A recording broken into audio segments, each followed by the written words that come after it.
आपके कमरे में समय टिक टिक कर रहा है, शायद दीवार पर, शायद फोन पर। हर टिक एक सेकंड, एक पल जो आया और चला गया, कभी वापस नहीं आएगा। ये सेकंड अब अतीत बन चुका है, हमेशा के लिए।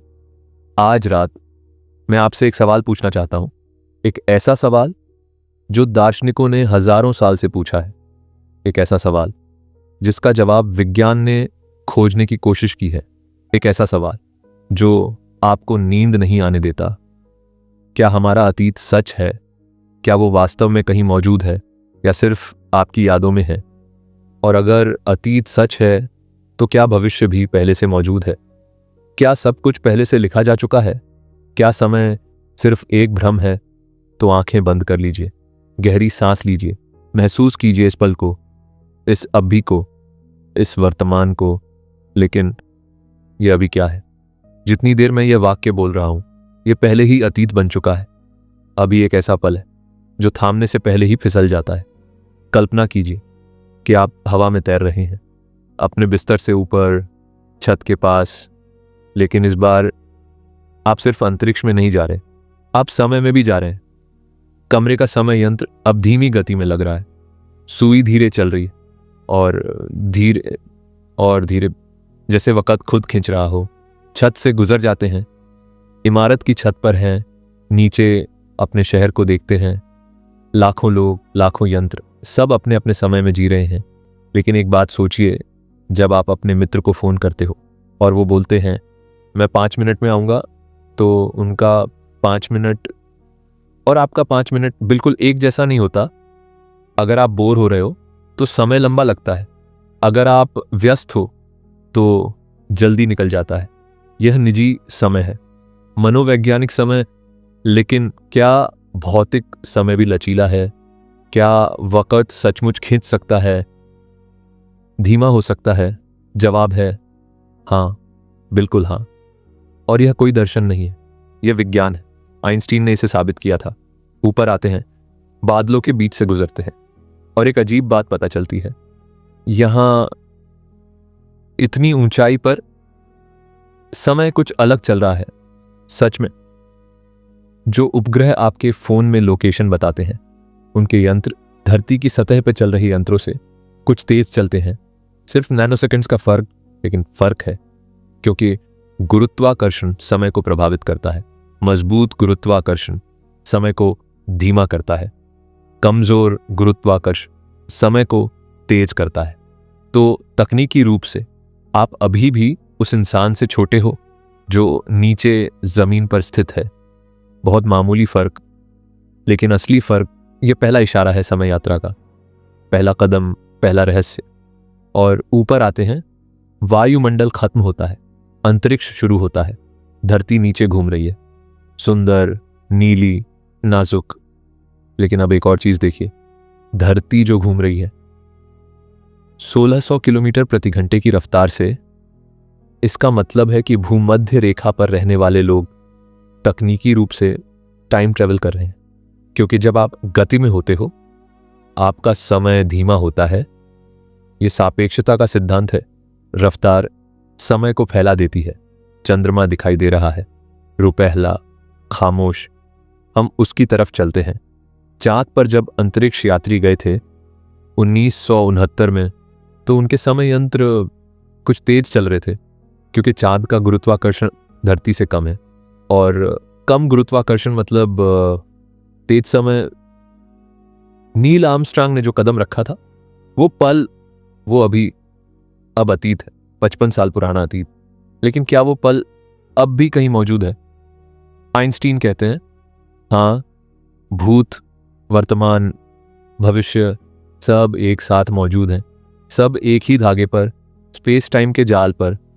कल्पना कीजिए, एक फिल्म की रील, पूरी फिल्म पहले ही बन चुकी है, हर दृश्य पहले से मौजूद है, लेकिन आप एक समय पर सिर्फ एक ही दृश्य देख रहे हो। वो दृश्य जो अभी स्क्रीन पर है वो आपका वर्तमान है, लेकिन बाकी दृश्य, अतीत और भविष्य, वो भी मौजूद हैं, सिर्फ आप उन्हें अब भी नहीं देख रहे। क्या समय भी ऐसा ही है? क्या हमारा अभी सिर्फ एक दृश्य है, एक पहले से बनी हुई फिल्म का? ये सवाल भारी है, ये सवाल बेचैन करता है, लेकिन ये सवाल खूबसूरत भी है, क्योंकि अगर अतीत मौजूद है तो क्या हम वहां जा सकते हैं? क्या हम समय को उल्टा घुमा सकते हैं? चलो और गहराई में चलते हैं, सौर मंडल में, जहां समय का नियम और भी अजीब हो जाता है, जहां वक़्त की परिभाषा बदल जाती है। सांस लीजिए, महसूस कीजिए इस पल को, और चलो। वक़्त के राज खोजने मंगल ग्रह दिखाई दे रहा है, लाल, धूल भरा, शांत। हम उसकी तरफ जा रहे हैं, लेकिन अब समय अजीब बर्ताव करने लगा है। सोचिए, अगर आप मंगल पर स्थित हैं और आपके मित्र धरती पर हैं, तो अभी का मतलब क्या है? अगर आप दोनों अपने यंत्र मिला लो और फिर आप मंगल पर चले जाओ, तो कुछ दिलचस्प होता है। आपका यंत्र धीमा चलने लगता है, क्योंकि आपने यात्रा की रफ्तार से। ये जुड़वा भाइयों का प्रयोग है, एक मशहूर प्रयोग। दो भाई हैं, एक धरती पर रहता है, दूसरा अंतरिक्ष यान में प्रकाश की गति के पास जाकर वापस आता है। जब वो वापस आता है तो वो छोटा होता है, शारीरिक रूप से छोटा। उसकी उम्र कम हुई है, उसका समय धीमा चला था। ये कोई कहानी नहीं है, ये सच है। ये मशीनों के साथ साबित हो चुका है। मंगल पर रुक अगर आप धरती को देखो तो आप 3 से 22 मिनट पुराना अतीत देख रहे हो, क्योंकि रोशनी को यहाँ तक आने में इतना समय लगता है। मतलब जब आप अपने घर को देख रहे हो दूरबीन से, तो वो अब भी नहीं है, वो अतीत है। अगर धरती पे अभी कुछ होता है तो आपको 20 मिनट बाद पता चलेगा। तो अभी एक साथ नहीं होता, अभी सापेक्ष है, आपकी जगह पर निर्भर करता है। ये डरावना है, क्योंकि इसका मतलब है कि पूरे ब्रह्मांड का कोई एक अब नहीं है, कोई एक मुख्य यंत्र नहीं है, सबका अपना समय है। चलो बृहस्पति की तरफ, विशाल ग्रह, धरती से 300 गुना भारी। बृहस्पति का गुरुत्वाकर्षण इतना मजबूत है कि वहां समय नापने लायक धीमा चल रहा है। अगर आप बृहस्पति के बादलों में तैर रहे होते और कोई धरती पर होता, तो आपकी उम्र धीरे चलती। वहां का विशाल लाल निशान दिखाई दे रहा है, वो तूफान या जो 400 साल से चल रहा है। कल्पना कीजिए, पुराने राजाओं के समय से आज तक। इसका मतलब उस तूफान ने देखा है कि कैसे वक़्त बहता है लगातार, बिना रुके 400 साल। लेकिन तूफान को पता नहीं, उसे होश नहीं है, उसे अभी का ज्ञान नहीं है। सिर्फ हम इंसान, सिर्फ चेतना वाले जीव समय को महसूस करते हैं, समय का अनुभव करते हैं। क्या समय मौजूद है अगर कोई उसे महसूस न करे? यह दार्शनिक सवाल है, लेकिन विज्ञान के अनुसार हाँ, समय एक आयाम है, जगह की तरह असली है, नापा जा सकता है। लेकिन यह बहता नहीं है, यह नदी नहीं है, यह एक जमीन की तरह है। भूत, वर्तमान, भविष्य सब जगह हैं इस जमीन पर। हम जो समय का बहना महसूस करते हैं वो एक भ्रम है, हमारे दिमाग का खेल है। चलो आगे चलते हैं। शनि, यूरेनस, नेपच्यून, वो ग्रह जिनका घेरा इतना विशाल है कि एक साल धरती के सैकड़ों सालों के बराबर होता है। नेपच्यून पर एक साल 165 साल का होता है। मतलब अगर आप वहाँ पैदा हुए हो तो आपके पहले जन्मदिन पर आप 165 साल के हो चुके होंगे। धरती के हिसाब से समय सापेक्ष है, हर ग्रह का अपना समय है, हर तारे का अपना समय है, और ये सब मुमकिन है। और अब हम सौर मंडल के किनारे पर आ रहे हैं, जहाँ एक मशीन तैर रही है, अकेली, खोई हुई, अनंत। वॉयेजर 1 1977 में भेजी गई थी, 48 साल हो गए। लेकिन उसके यंत्र के हिसाब से समय कुछ अलग है, क्योंकि वो चल रही है तेज। अगर वॉयेजर को होश होता, अगर उसे समय महसूस होता, तो उसके लिए 48 साल नहीं हुए, कुछ पल कम हुए हैं। ये अकेलेपन का एक अलग आयाम है। वो अकेली नहीं है सिर्फ अंतरिक्ष में, वो अकेली है समय में भी। उसका अभी हमसे अलग है। वॉयेजर के लिए अतीत क्या है?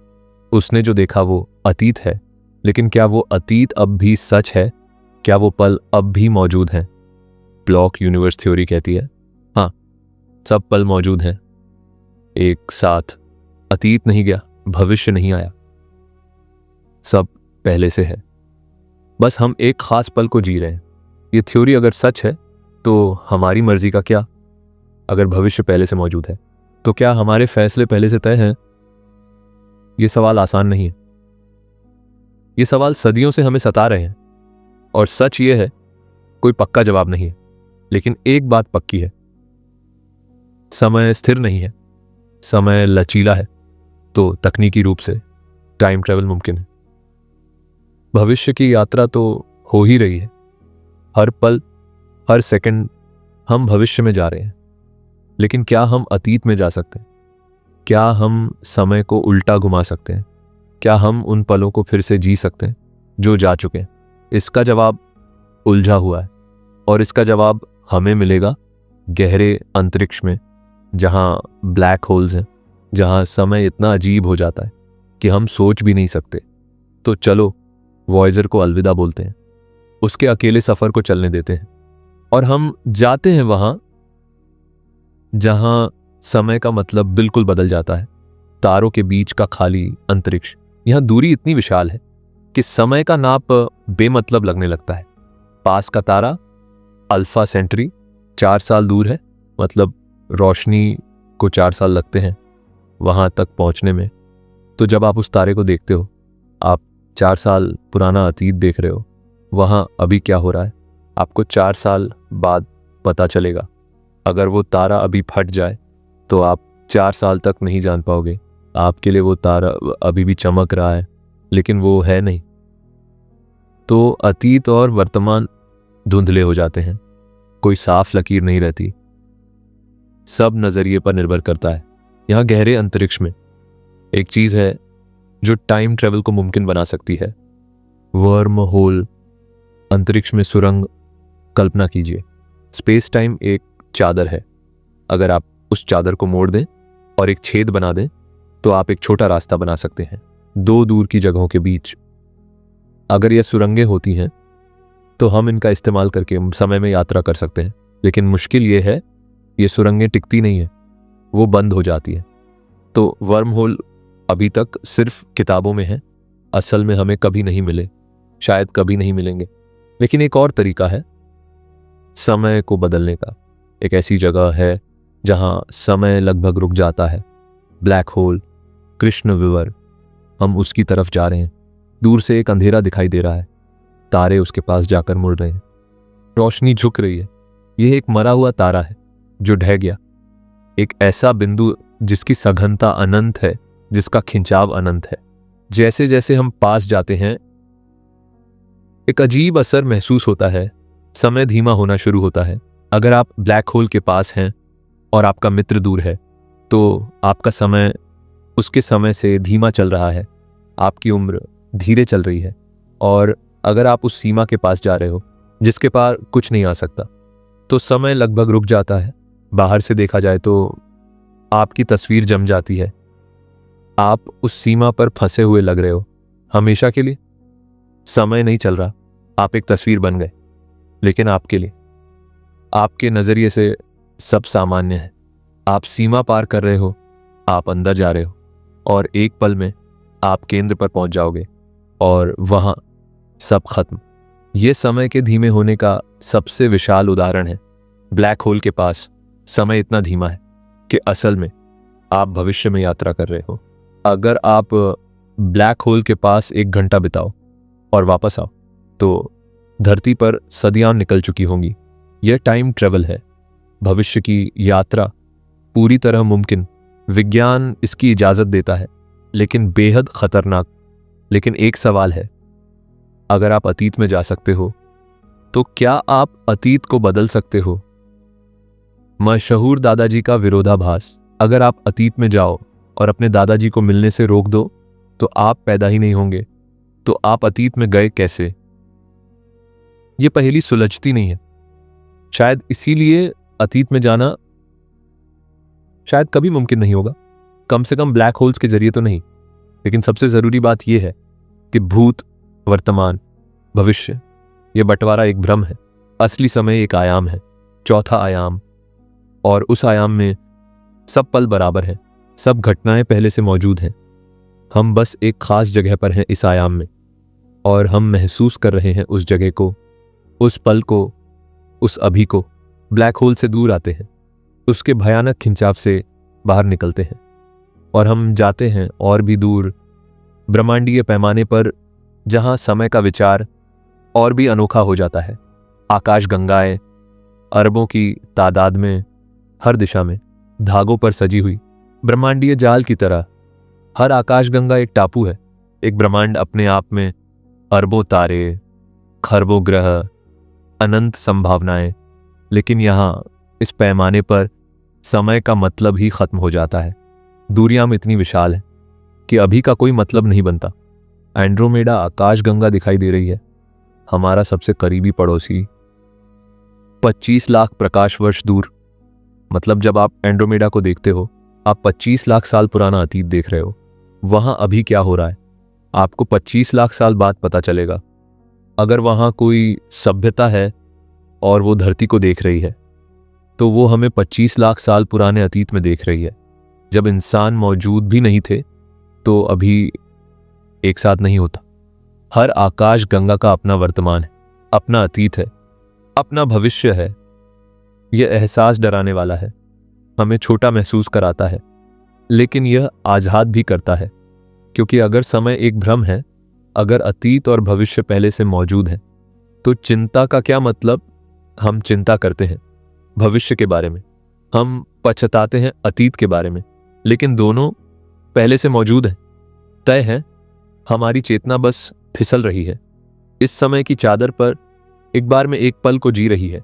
इसका मतलब है कि जो हो रहा है वो होना ही था, जो होगा वो होने वाला है।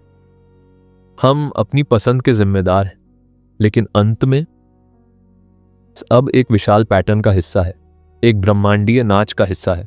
ब्रह्मांड 13 अरब साल पुराना है, उसका अपना अतीत है, अपनी समय रेखा है, शुरुआत से लेकर अब तक।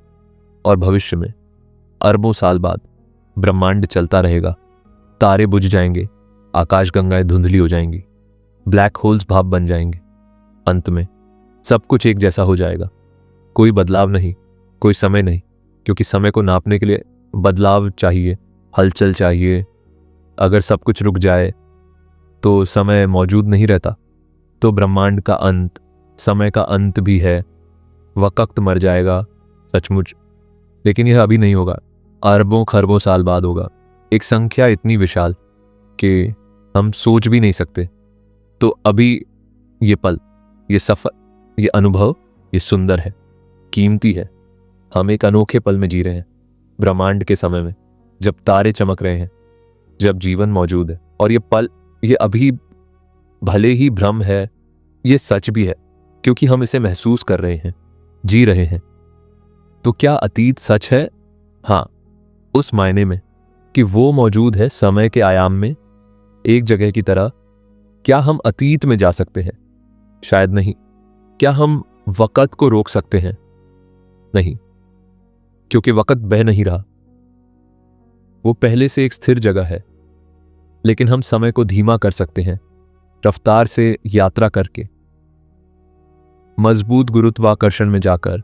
और सबसे जरूरी, हम इस पल की कद्र कर सकते हैं, इस अभी की, इस वर्तमान की, चाहे वो भ्रम ही क्यों ना हो।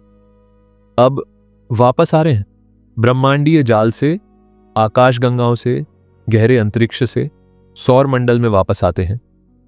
बृहस्पति, मंगल, चांद सब पास आते हैं। धरती दिखाई दे रही है, नीला कंचा धीरे धीरे घूमता हुआ, एक बार में 1 सेकंड नीचे उतर रहे हैं बादलों के बीच से, अपने शहर में, अपनी इमारत में, अपने कमरे में, अपने बिस्तर तक। समय यंत्र अभी भी टिक टिक कर रहा है, समय अभी भी चल रहा है, या शायद हम समय के जरिए चल रहे हैं, धीरे धीरे। लेकिन अब यह यंत्र याद दिलाता है कि हर टिक अनोखा है, हर सेकंड खास है, चाहे वो पहले से तय ही क्यों ना हो। अपने शरीर को महसूस कीजिए, बिस्तर की गर्माहट को, तकिए की नरमी को, ये एहसास, ये वर्तमान पल, ये सच है अभी के लिए। आंखें बंद कीजिए, सांस लीजिए धीरे और धीरे। समय की चिंता मत कीजिए, अतीत का पछतावा मत कीजिए, भविष्य की घबराहट मत कीजिए, क्योंकि अंत में समय एक भ्रम है, एक आयाम है जिसमें हम मौजूद हैं, एक धागा है जिसके जरिए हम यात्रा कर रहे हैं। हम उसे काबू नहीं कर सकते, हम उसे रोक नहीं सकते, लेकिन हम इसे जी सकते हैं पूरी तरह, गहराई से।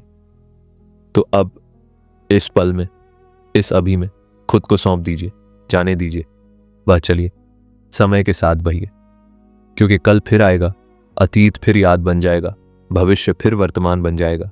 ये चक्र अमर है, ये चक्र सुंदर है, ये चक्र अटल है। तो सो जाइए शांति से, ये जानते हुए कि समय भले ही रहस्यमय है, भले ही उलझा हुआ है, अंत में यह हमें नुकसान नहीं पहुंचाता। वो एक आयाम है, एक नक्शा है, और हम यात्री हैं। कल फिर मिलेंगे, कल फिर सोचेंगे, कल फिर समय की बातें करेंगे, लेकिन आज रात समय को घुलने दीजिए, अतीत को धुंधला होने दीजिए, भविष्य को इंतजार करने दीजिए। बस ये पल, बस ये सन्नाटा, बस ये नींद। शुभ रात्रि। आप शांति से यात्रा करें, समय के आयाम में, सपनों की दुनिया में,